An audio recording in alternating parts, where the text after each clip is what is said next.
नमस्कार, आध्यात्मिक संसार में आपका स्वागत है।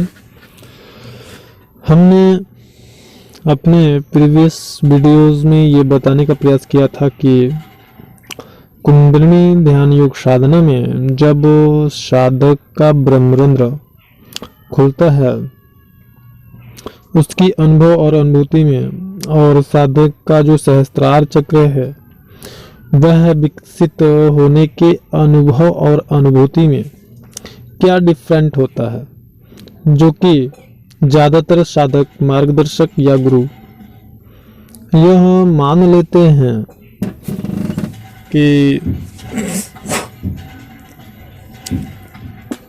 उनका जो सहस्त्रार चक्र है वो विकसित हो चुका है, और जबकि वास्तव में ऐसा नहीं होता है। वास्तविकता यह होती है कि उनका जो ब्रह्मरंध्र है वह विकसित होता है। तो हमने बताया था कि हम अपने नेक्स्ट वीडियो में बताएंगे कि इन दोनों अनुभव और अनुभूति में इन दोनों के डिफरेंट क्या होता है। तो यहाँ पे मैं ये बताना चाहूंगा कि जो सहस्त्रार चक्र है वो किसी भी साधक का आखिरी जन्म में विकसित होता है। अब यहाँ पे आखिरी जन्म से तात्पर्य यह लगाया जा सकता है कि साधक कई जन्म लेते हैं, कई जन्म लेने के बाद में आखिरी जन्म आता है, जबकि सत्य यह नहीं है।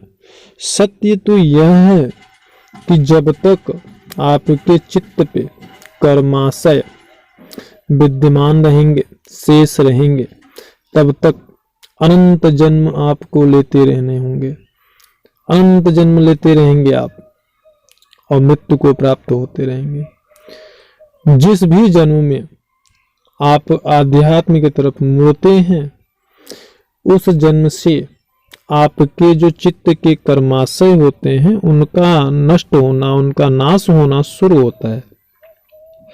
और जैसे जैसे आपके कर्माशय के मात्रा जो है उनका कम होता जाता है, वैसे वैसे ही आपके जो जन्म होते हैं वो कम होने लगते हैं, क्योंकि आप अपने कर्मों के भोगने के लिए ही जन्म लेते हैं।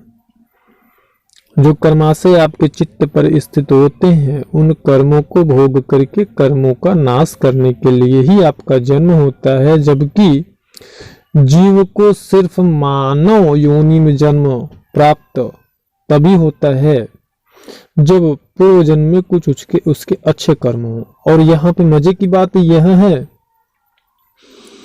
कि मानव जीवन में ही किए हुए अच्छे और बुरे कर्मों का लेखा जोखा होता है। अन्य जन्मों के किए हुए कर्मों का ना तो कोई पाप बनता है, ना तो कोई पुण्य बनता है।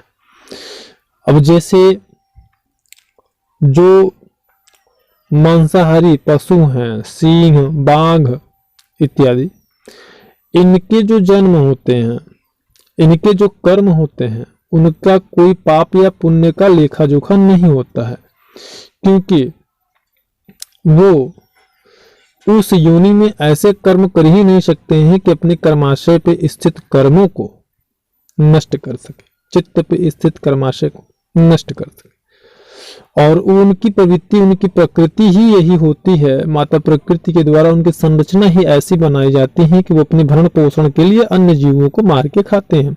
तो उससे उनको ना तो किसी प्रकार का पाप लगता है और ना तो किसी प्रकार का कोई पुण्य होता है। मानव जीवन का प्रधान उद्देश्य मोक्ष प्राप्ति इसीलिए कहा गया है कि यहाँ पे मनुष्य अपने कर्मों का भोग करके मोक्ष को प्राप्त कर सकता है। तो अब यहाँ पे प्रश्न यह है कि अपने जन्मों को कम कर सकते हैं, तो बिल्कुल कर सकते हैं। आप एक उच्च अवस्था को प्राप्त करके, समाधि के द्वारा एक उच्च अवस्था को प्राप्त करके, अपने कर्माशयों का भोग करके, उनका नाश करके आप जो है अपने जन्मों को कम कर सकते हैं। यह पूर्णतया सत्य है। तो आप अगर यहाँ पे देखें कि हमारा जो सहस्त्रार है वो आखिरी जन्म में ही विकसित होता है, यह पूर्णतया सत्य है, इसमें कोई मिथ्या नहीं है अंश मात्र भी। लेकिन हमारा जो ब्रह्मरंध्र है उसकी खुलने की अनुभूति मैंने बताया था अपने प्रीवियस वीडियो में। यहाँ पे मैं आपको बता रहा हूँ कि जब हमारी कुंडलिनी शक्ति हमारे आज्ञा चक्र पे आती है तो यहाँ पे हमारा दिव्य दृष्टि जो है वह, अगर आपका कुंडलिनी उग्र है, तीव्र गति है उसकी, तो आपका दिव्य दृष्टि कंठ चक्र खुलने पर ही कार्य करने लगती है। लेकिन जब वह कुंडलिनी शक्ति हमारे दिव्य आज्ञा चक्र पे आती है तो हमारा जो दिव्य दृष्टि होता है वो अत्यंत पैनी हो जाती है और तीव्रता के साथ में वह कार्य करने लगती है और ज्यादा व्यापक हो जाती है और आपकी जो आंखें हैं वो और भी ज्यादा तेजस्वी हो जाती हैं। जिन साधकों की कुंडलिनी जो है तीव्र होती है, उग्र होती है, उनको ऐसी भी अनुभूति हो सकती है कि आंखों के पलकों को ब्लेड से काटा जा रहा हो, नसों को ब्लेड से काटा जा रहा हो, अम्मा दोनों भावों के बीच की जो ग्रंथि है उसको कोई नुकीले हथियार से कुरेद रहा है, इस प्रकार की अनुभूति आ सकती है। अब जब यहाँ पर चैतन्यता को पूर्णतः बिखेर लेती है तो कुंडलिनी फिर वापस जो है ब्रह्मरंध्र से होकर के नीचे की यात्रा प्रारंभ करती है। लेकिन यहीं पे यदि साधक का सहस्त्रार चक्र प्रारंभ होना होता है, उसका विकास, तो कुंडलिनी शक्ति फिर ब्रह्मरंध्र पे आकर के यहाँ से सहस्त्रार का जो विकास करना शुरू करती है। और जब सहस्त्रार का विकास क्रम होना शुरू होता है उस स्थिति में साधक के चित्त पे ज्ञान का प्रादुर्भाव होता है। अब यहाँ पे आप सोचेंगे कि ज्ञान क्या होता है।